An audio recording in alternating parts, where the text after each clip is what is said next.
Good morning friend, मैं सुप्रिया स्वागत करती हूँ आपका डिकोड एग्जाम में। फ्रेंड, आज डेली करंट अफेयर्स की क्लास में हम डिस्कस करेंगे 18 दिसंबर से रिलेटेड जितने भी न्यूज़ हैं, जितने भी इवेंट्स हैं जो हमारे एग्जाम के लिए इंपॉर्टेंट हैं, हम उन्हें एक एक करके यहाँ पे डिस्कस करेंगे।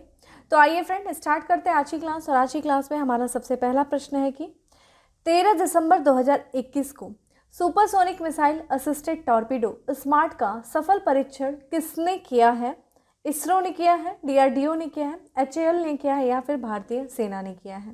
इसका करेक्ट आंसर क्या हो जाएगा फ्रेंड? बी हो जाएगा। डीआरडीओ के द्वारा सुपरसोनिक मिसाइल असिस्टेड टॉर्पीडो का सफल परीक्षण किया गया है। आइए देखते हैं ये क्या है।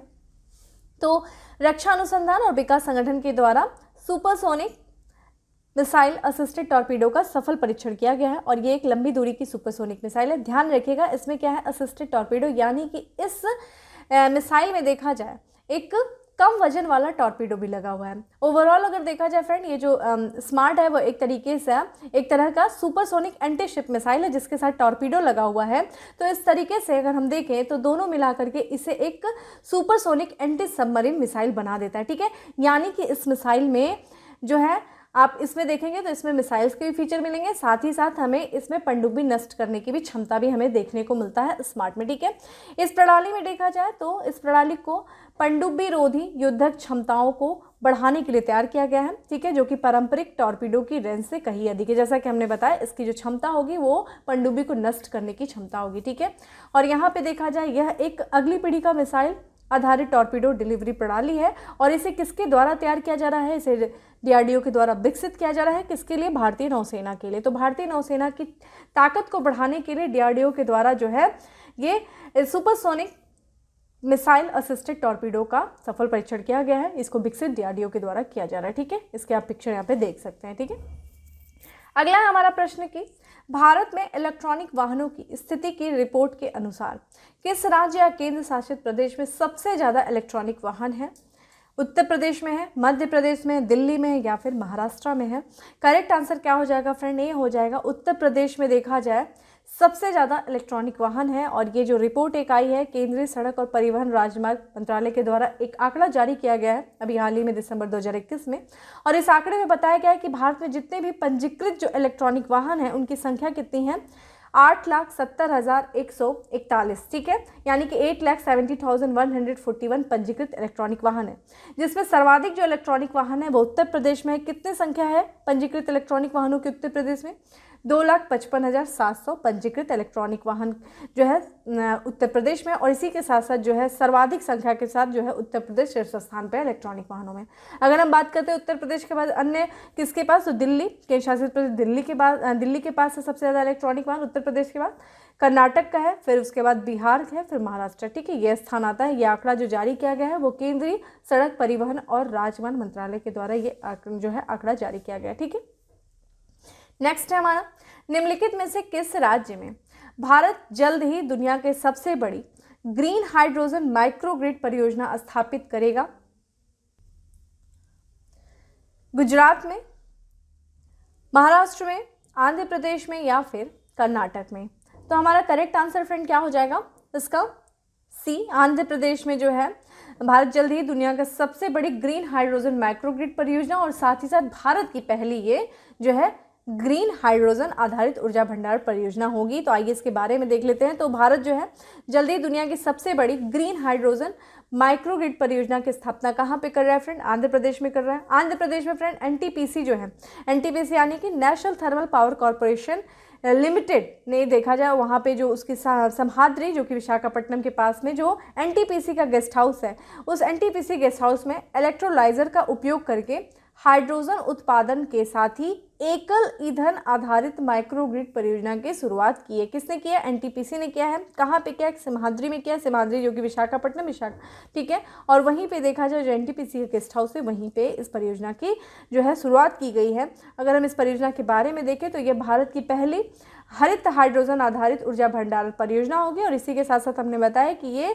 भारत की पहली और दुनिया की सबसे बड़ी, ठीक है, ग्रीन हाइड्रोजन आधारित ऊर्जा भंडारण परियोजना है। ठीक है, इसकी बात करें, जैसा कि भारत ने वर्ष 2070 तक कार्बन न्यूट्रल बनने का लक्ष्य रखा है, ये परियोजना जो है उसी लक्ष्य को, उसी दृष्टिकोण के अनुरूप है। साथ ही साथ इस परियोजना के माध्यम से लद्दाख को भी कार्बन न्यूट्रल बनाने में एक महत्वपूर्ण भूमिका ये परियोजना निभाएगी। ठीक है, इससे पहले देखा जाए एनटीपीसी ने तेलंगाना के रामागुंडम में भारत का सबसे बड़ा फ्लोटिंग सोलर प्लांट भी चालू किया था, ये भी चीज़ ध्यान रखिएगा। ठीक है, अगर हम आंध्र प्रदेश की बात करते हैं फ्रेंड, आंध्र प्रदेश, इसकी राजधानी क्या है फ्रेंड, अमरावती है। यहाँ के जो सीएम कौन है फ्रेंड, YS जगन मोहन रेड्डी जो है यहाँ के मुख्यमंत्री हैं, और यहाँ के जो राज्यपाल हैं वो कौन है, विश्वाभूषण चंदन, ठीक है, हरिचंदन यहाँ के राज्यपाल हैं। ठीक है, अब हम आगे बढ़ते हैं, नेक्स्ट प्रश्न पे चलते हैं। नेक्स्ट हमारा प्रश्न है कि राष्ट्रपति रामनाथ कोविंद विजय दिवस समारोह में भाग लेने के लिए किस देश की 3 दिवसीय यात्रा पर हैं?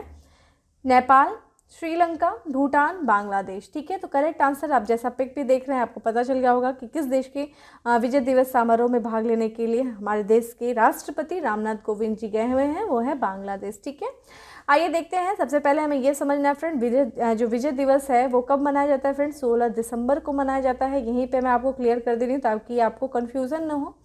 इस दिन में देखा जाए 1971 में जो युद्ध हुआ था, ठीक है, इस युद्ध में भारत ने पाकिस्तान पर जीत हासिल की थी। ठीक है, और इसी उपलक्ष्य में जो कि विजय दिवस मनाया जाता है। और इसी युद्ध के बाद देखा जाए 1971 युद्ध के बाद देखा जाए जो पूर्वी पाकिस्तान है, जिसे हम आज वर्तमान में बांग्लादेश के नाम से जानते हैं, पूर्वी पाकिस्तान स्वतंत्र हो गया था।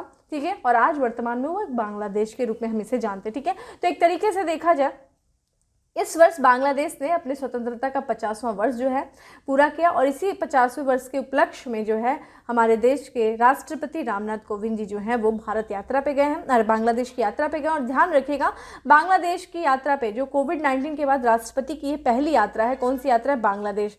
और हमने आपको पहले भी बताया है कि हमारे देश के प्रधानमंत्री जी ने भी जो कोविड-19 के बाद जो पहली विदेश यात्रा की थी वो बांग्लादेश की थी, और साथ ही साथ हमारे राष्ट्रपति की भी यह पहली यात्रा है बांग्लादेश की। ठीक है, तो उन्होंने बांग्लादेश के 50वें विजय दिवस समारोह में एक विशिष्ट अतिथि के रूप में भारत का प्रतिनिधित्व किया। अब आइए समझते हैं। ठीक है, तो राष्ट्रपति रामनाथ कोविंद जो हैं वो बांग्लादेश के विजय दिवस समारोह में भाग लिए हैं। ठीक है, और इसके लिए वो बांग्लादेश की राजधानी ढाका पहुंचे हैं। ठीक है, और यहाँ पे बात करें जो विजय दिवस का अवसर जो है, जो कि 16 दिसंबर को मनाया जाता है। 16 दिसंबर को बांग्लादेश की स्वतंत्रता के स्वर्ण जयंती और साथ ही साथ बंग बंधु शेख मुजीबुर रहमान के जन्म शताब्दी के समारोह में विशिष्ट अतिथि के रूप में राष्ट्रपति रामनाथ कोविंद जो हैं वो वहाँ पे सम्मिलित हुए एक विशिष्ट अतिथि के रूप में। ठीक है, और यहाँ पे देखा जाए उन्होंने बंग भवन में जो वहाँ के राष्ट्रपति हैं बांग्लादेश के, जिनका नाम है मोहम्मद अब्दुल हामिद के साथ उन्होंने प्रतिनिधि मंडल स्तर की वार्ता किया। और इस दौरान बांग्लादेश की जो प्रधानमंत्री हैं जिनका नाम है शेख हसीना, वो भी वहाँ पे उपस्थित थी। ठीक है, इस मुलाकात के दौरान, इस वार्ता के दौरान जो हमारे देश के राष्ट्रपति रामनाथ कोविंद ने उन्हें एक प्रतीक स्वरूप जो भेंट गिफ्ट किया वो था 1971 में जो इस्तेमाल किया गया था मिग-21 का एक छोटा सा मॉडल जो है दोनों देशों के बीच मित्रता के प्रतीक के रूप में राष्ट्रपति रामनाथ कोविंद ने उन्हें एक तरीके से भेंट स्वरूप दिया है। ठीक है, ये चीज़ ध्यान रखिएगा, ये बड़ा इंपॉर्टेंट है, ये भी चीज़ ध्यान रखिएगा। ठीक है, आगे बढ़ते हैं और नेक्स्ट प्रश्न चलते हैं। जैसा कि हमने आपको बताया शेख हसीना बांग्लादेश की फ्रेंड प्रधानमंत्री हैं और वहाँ के राष्ट्रपति कौन है? मोहम्मद अब्दुल हामिद।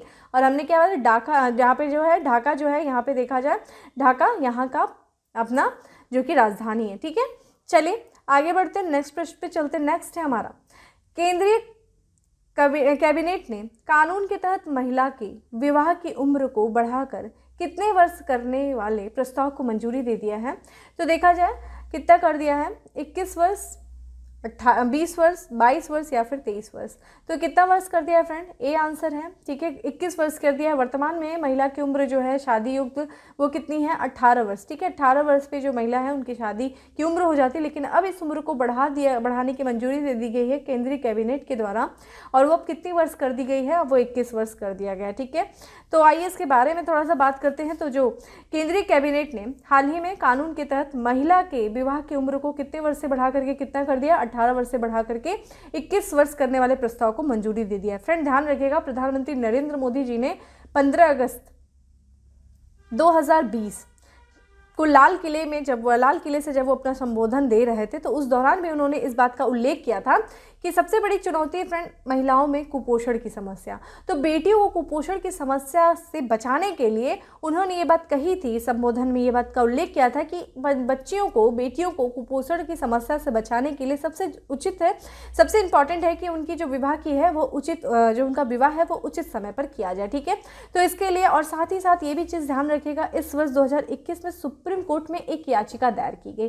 ठीक है, सुप्रीम कोर्ट में जो महिलाओं और पुरुष के लिए शादी की समान उम्र की मांग वाली याचिका जो थी वो दायर की गई थी और इस याचिका को जो है सुप्रीम कोर्ट ने स्वीकार किया था। और इस याचिका में जो है, जिसमें एक बात कही गई थी, जो विवाह के अलग अलग उम्र वाले कानून को चुनौती दिया गया था। जैसा कि यहाँ पे जो कुछ कानून आप देख रहे हैं, यहाँ पे जो मेंशन है, इसमें विवाह की जो उम्र है वो पुरुषों के लिए अलग दी हुई है, महिलाओं की अलग। जैसा कि आप जानते हैं वर्तमान में पुरुष की उम्र कितनी 21 वर्ष है और महिला की उम्र कितनी है 18 वर्ष है।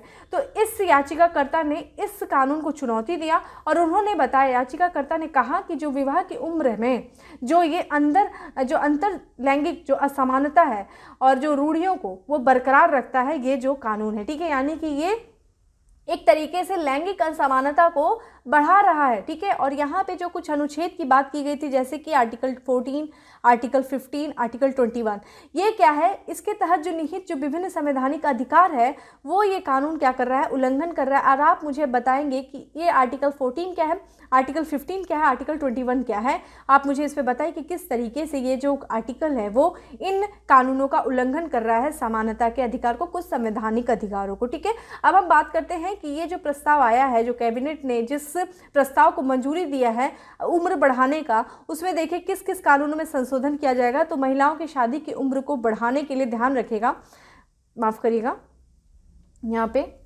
ठीक है, तो इसको उम्र को बढ़ाने के लिए हिंदू मैरिज एक्ट 1955, ठीक है, के सेक्शन 5 थर्ड में, और खासकर स्पेशल मैरिज एक्ट 1954 और बाल विवाह निषेध एक्ट 2006 में बदलाव करेगा। ठीक है, और तीनों के ही सहमति से महिलाओं के विवाह की उम्र जो है, न्यूनतम उम्र 18 वर्ष से, और पुरुषों की जो है उम्र कितनी निर्धारित जिक्र है, जिसमें क्या किया गया 21 वर्ष। ठीक है, तो यही था, 2-3 चीज़ें जो बातें की गई थी उसी आधार पे ये कैबिनेट ने ये फैसला लिया है। आप मुझे बताएंगे शारदा एक्ट के बारे में। ठीक है, शारदा एक्ट कब आया था, ठीक है, ये किससे संबंधित है, इसमें किस वर्ष जो है वो संशोधन किया गया था। ठीक है, तो आप मुझे शारदा एक्ट के बारे में बताइए और हम नेक्स्ट प्रश्न पे बढ़ते हैं। नेक्स्ट है हमारा प्रश्न कि केंद्रीय मंत्रिमंडल ने भारत में सेमीकंडक्टर और डिस्प्ले मैन्युफैक्चरिंग को बढ़ावा देने के लिए कितने करोड़ रुपए की योजना को मंजूरी दी है? 80,000 करोड़, यहाँ पे देखा जाए 77,000 करोड़, 70,000 करोड़ या फिर 65,000 करोड़। करेक्ट आंसर क्या हो जाएगा? बी हो जाएगा। 76,000 करोड़ रुपए की मंजूरी दिया गया है केंद्रीय मंत्रिमंडल के द्वारा। किस चीज़ के लिए? भारत में सेमीकंडक्टर और डिस्प्ले मैन्युफैक्चरिंग को बढ़ावा देने के लिए। आइए बात करते हैं इसके बारे में। ये देखिए आप सेमीकंडक्टर यहाँ पे देख सकते हैं।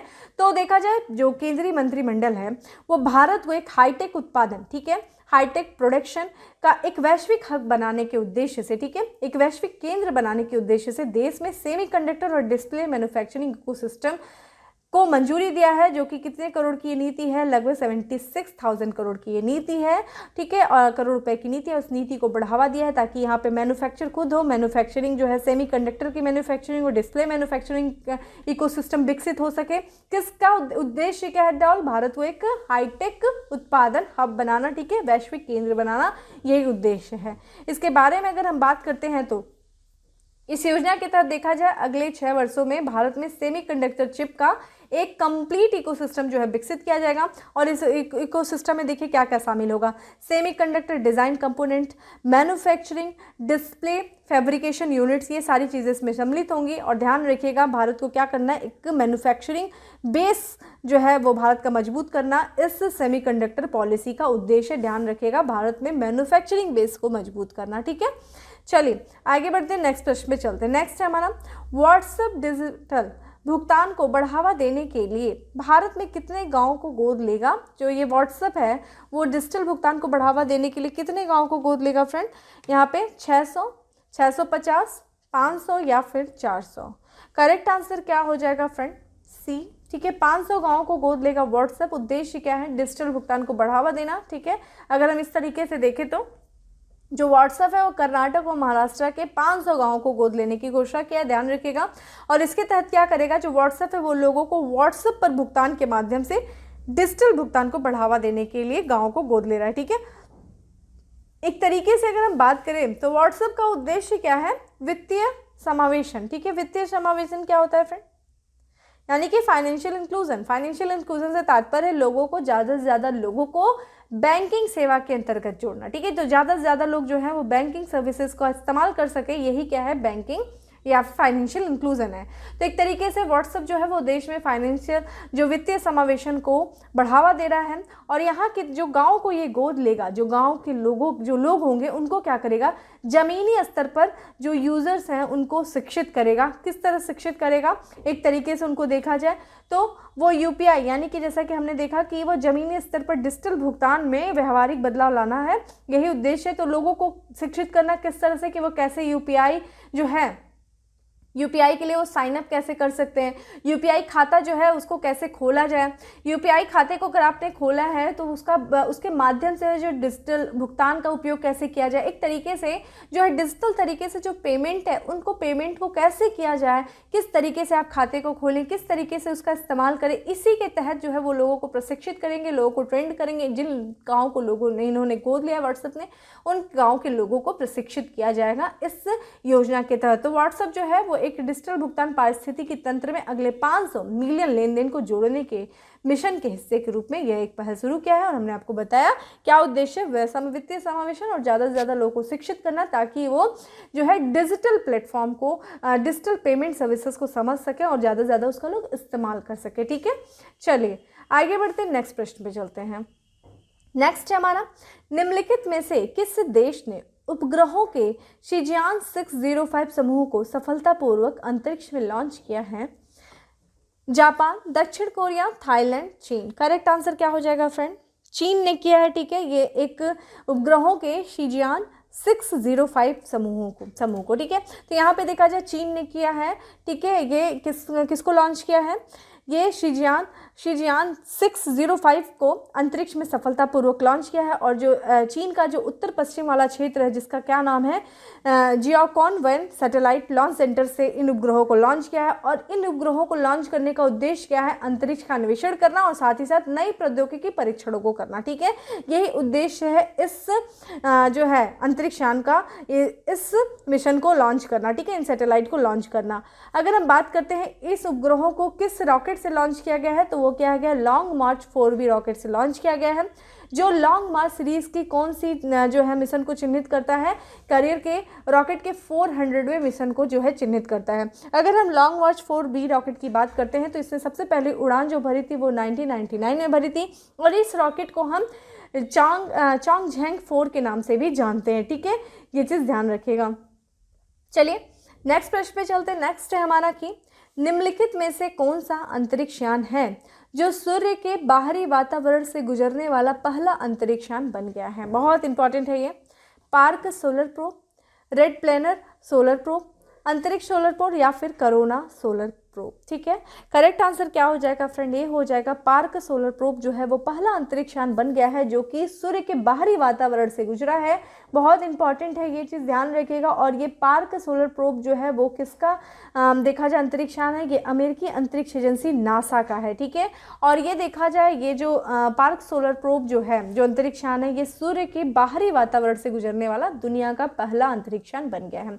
सूर्य के बाहरी वातावरण की बात करें फ्रेंड, जो ऊपरी वातावरण है, तो नासा के अनुसार जो ये अंतरिक्ष यान है, वो अंतरिक्ष यान जो है वो सूर्य के ऊपरी वायुमंडल, जिसे हम कोरोना के नाम से जानते हैं, तो कोरोना के मध्य से उड़ान इसने भरी है। और वहाँ के जो चुंबकीय क्षेत्र हैं, वहाँ जो कण के नमूने, उन कणों के नमूनों को लिया। ध्यान रखिएगा, ये कोरोना वायरस मत समझ लीजिएगा। कोरोना जो सूर्य का, ये मान लीजिए सूर्य, तो इसके जो बाहरी जो वातावरण है इसको हम कोरोना कहते हैं। और ये जो अंतरिक्ष यान है ये इसी कोरोना के मध्य से गुजरा है। और वहाँ के जो चुंबकीय क्षेत्र हैं, वहाँ के जो कुछ कण हैं, उनका नमूना इससे लिया है, ठीक है। और इसकी बात करें, ये जो पहुंचा कब था इस कोरोना के मध्य से फ्रेंड, ये अप्रैल में ही जो है ये अंतरिक्षयान गुजर चुका था, लेकिन वहाँ के वैज्ञानिकों के द्वारा इस बात की अब पुष्टि की गई, क्योंकि अभी वो स्वयं ही इस बात पे, जब ये अंतरिक्षयान अप्रैल में गुजरा था तो वो उन्होंने तुरंत इस बात का खुलासा नहीं किया था। कारण ये था कि अभी स्वयं वो इस बात की पुष्टि कर रहे थे।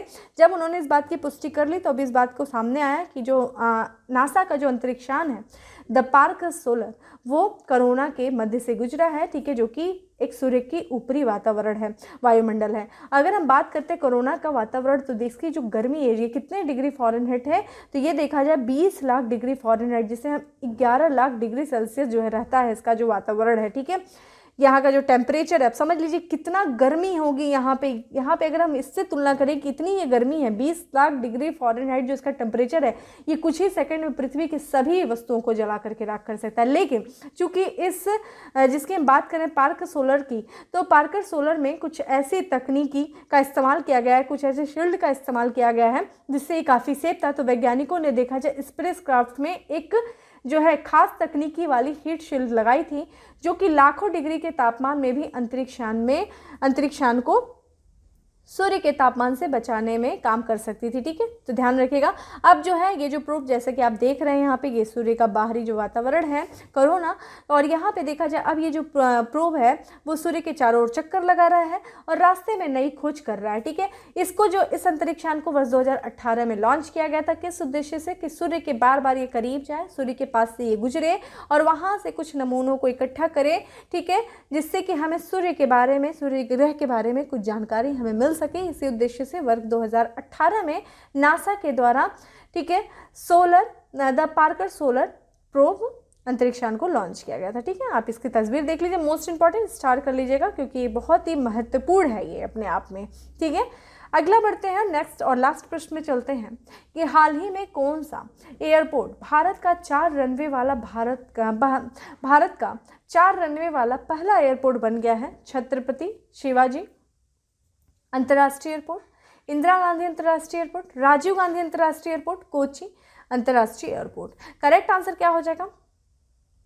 इंदिरा गांधी अंतर्राष्ट्रीय एयरपोर्ट, जो कि नई दिल्ली में है, ठीक है। ये भारत का पहला 4 रनवे वाला एयरपोर्ट बन गया है। और इसके बारे में देखें तो इंदिरा गांधी अंतर्राष्ट्रीय एयरपोर्ट, जो कि भारत का पहला 4 रनवे वाला एयरपोर्ट बन गया है। और हवाई अड्डे की जगह दक्षिणी एयरफील्ड में रनवे 11/29 के समानांतर एक नया जो है 4.4 किलोमीटर का रनवे जो है वो तैयार किया जा रहा है। और इससे फ़ायदा क्या होगा कि अब जो है दिल्ली एयरपोर्ट की पर जो जगह नहीं होने की स्थिति में जो विमान को गो अराउंड किया जाता था, अब उसको नहीं होना पड़ेगा। और इसी के साथ साथ जो एयरपोर्ट से ज़्यादा संख्या में विमानों का संचालन भी हो सकेगा, क्योंकि देखा जाए ये नई दिल्ली यानी कि भारत की राजधानी का ये एयरपोर्ट है, अंतर्राष्ट्रीय एयरपोर्ट है। काफ़ी ज़्यादा यहाँ पे बड़ी संख्या में यात्री आते हैं, जिस कारण से कभी बहुत सारी समस्याएं आती थी, विमानों का संचालन जो है बड़ी संख्या में नहीं हो पाता था। लेकिन अब इस 4 रनवे से एक फ़ायदा होगा कि बड़ी संख्या में विमानों का संचालन भी हो सकेगा, क्योंकि यहाँ पर यात्रियों की संख्या सर्वाधिक है, यात्रियों की संख्या जो कि बड़ी काफ़ी ज़्यादा रहती है। आप मुझे आंसर करिए, यहाँ पे जो अन्य एयरपोर्ट दिए गए हैं, यानी कि छत्रपति शिवाजी अंतर्राष्ट्रीय एयरपोर्ट किस राज्य में है, राजीव गांधी अंतर्राष्ट्रीय एयरपोर्ट किस राज्य में है, और कोची, ये तो आप बता ही सकते हैं ये जो है किस राज्य में है, आप मुझे बताइए, ठीक है। चलिए अब हम चलते हैं अपने फैक्ट्स ऑफ द डे पे। हमने अपने जो है 10 MCQs को कंप्लीट किया और हमारा पहला फैक्ट्स ऑफ द डे है कि विजय दिवस 50वीं वर्षगांठ थी 16 दिसंबर, जैसा कि हमने बताया 1971 के युद्ध में भारत के द्वारा पाकिस्तान को पराजित करने के उपलक्ष्य में हर वर्ष 16 दिसंबर को विजय दिवस के रूप में मनाया जाता है और इस बार 50वीं वर्षगांठ थी, ठीक है। हमने इसके बारे में भी चर्चा किया कि किस तरीके से पूर्वी पाकिस्तान के स्थान पे बांग्लादेश का उदय हुआ, बांग्लादेश जो है आता, ठीक है, स्वतंत्र होता है। यहाँ पे देखते हैं अगला जो है उपभोक्ता मूल्य सूचकांक CPI कंज्यूमर प्राइस इंडेक्स पर आधारित खुदरा मुद्रास्फीति नवंबर 2021 में बढ़कर के हो गई, कितनी हो गई है, 4.91% हो गई है।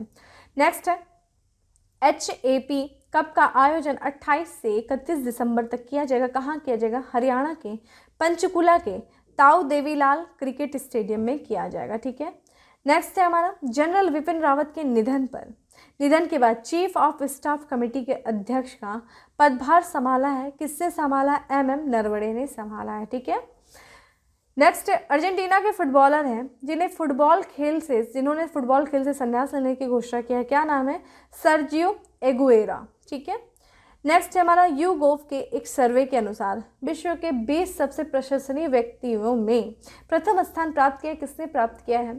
ये प्राप्त किया है अमेरिका के पूर्व राष्ट्रपति जिनका नाम है बराक ओबामा। ये विश्व के सबसे प्रशंसनीय व्यक्तियों में इन्होंने प्रथम स्थान प्राप्त किया, ठीक है, 20 सबसे।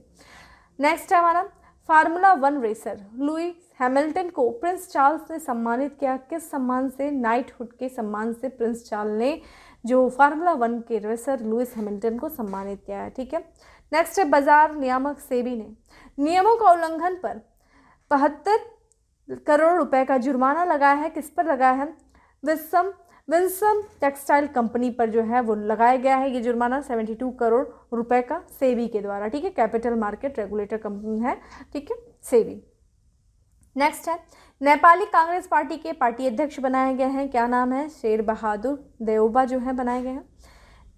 भारतीय अंतर्राष्ट्रीय विज्ञान महोत्सव इंडिया इंटरनेशनल साइंस फेस्टिवल के 7वें संस्करण का आयोजन कहाँ किया गया फ्रेंड? पणजी जो कि गोवा की राजधानी है वहाँ पे किया गया। और लास्ट है हमारा हर साल नुपी लाल दिवस मनाया जाता है, कहाँ पे मनाया जाता है? मणिपुर में मनाया जाता है। ये था हमारा 10 फैक्ट्स डे। अब आ जाते हैं उत्तर प्रदेश स्पेशल में। हमारा उत्तर प्रदेश स्पेशल में सबसे पहला स्पेशल है कि उत्तर प्रदेश के पहले वायु प्रदूषण रोधी टावर का उद्घाटन किया गया, कहाँ किया गया? नोएडा में किया गया, ठीक है।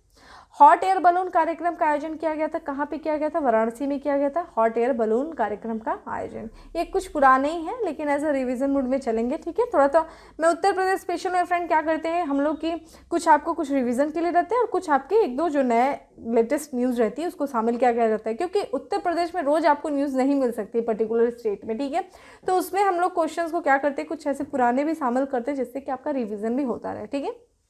नेक्स्ट है हमारा उत्तर प्रदेश सरकार ने महिलाओं को कौशल विकास प्रशिक्षण में आरक्षण देने का फैसला किया, कितना प्रतिशत? तो 30% जो है वो आरक्षण दिया जाएगा महिलाओं को कौशल विकास प्रशिक्षण में, ठीक है, उत्तर प्रदेश सरकार के द्वारा।